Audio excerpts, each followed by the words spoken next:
Our next speaker, which is about Pennsylvania, but in particular the topic of vehicle to grid, which is a very exciting one for MCEA from the studies that we've done. He's going to be introduced by Ron Celentano, an original board member of MCEA and the president of PACEA for many, many years. And Ron Celentano is with Celentano Energy Services.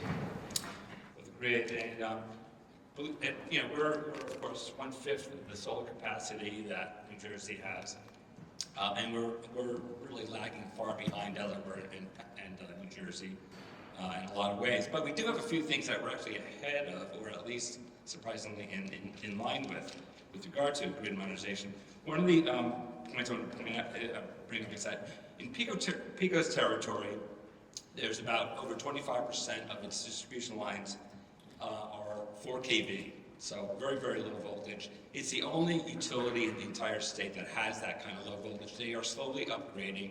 It's been taking a long time, but it has been a problem for implementing solar because when you have a low kV line, you have very little tolerance for real voltage rise. So as you know, with inverters, real power, it increases the voltage, and you're already hitting up against that very little margin that you're allowed to go up against. So there are always problems with, systems being applications for interconnection. They would be either downsized in capacity or service feeders would have to be increased or whatever. There are different kinds of tools that were suggested that could maybe have that solar system implemented. In light of that, we have also had smart meters or AMI meters for at least 10 or more years now in Pennsylvania. So there we do have an advancement compared to others. There we go. Thank you. And the PUC has had the utilities, all the major utilities in Pennsylvania, implement these AMI meters for a long time. They're still being, I think some of the smaller utilities are still going forward with them. That has given us a great ability to take advantage on the flip side of implementing solar. Because now with the AMI meter, the utilities can see the voltage right on. They can see the voltage at my house. They can see what's going on there. They can see the kWh basically, and for billing purposes, things like that. But that also helps them doing the assessment when they're looking at an interconnection application. It also, as we figured out, was you could take advantage of the smart inverter functionality. It's funny to say smart inverter because they've been smart for a long time, and I don't know why I have to put the smart in front of it. It's us being smart to use them properly. But anyway, it's more that we were able to convince at least PECO to take advantage of looking into the functionality that these inverters could provide. And some of that was, in fact, we can maybe drop the power factor down to 0.95 or whatever. They only, unfortunately, use power factor. They don't use volt-var. They don't use some of the other features.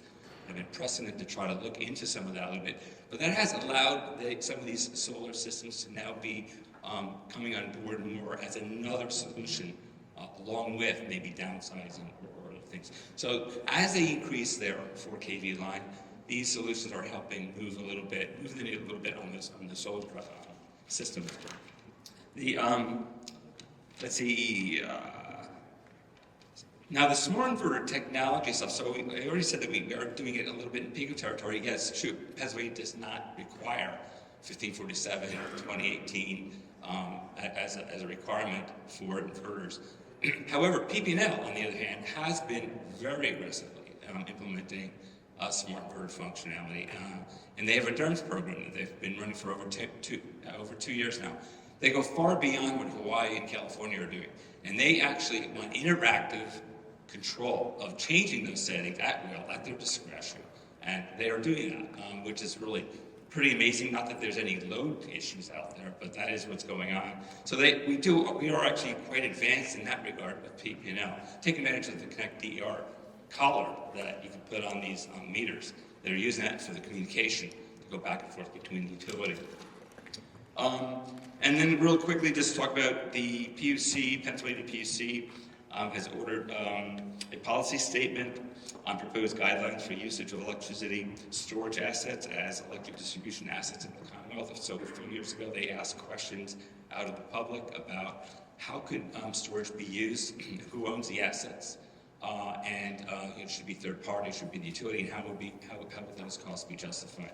So that's out there, and they have a policy statement. Unfortunately, it's a very weak and vague one, but there's going to be some, I think, movement in that regard.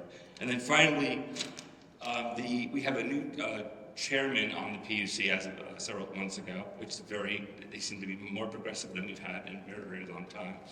They put out a motion for the PUC to prepare advance notice to any relevant rulemaking regarding revisions of the PUC regulations, policy statements in order to align with FERC 222. So they're seeing that, of course, this aggregation of DERs that can help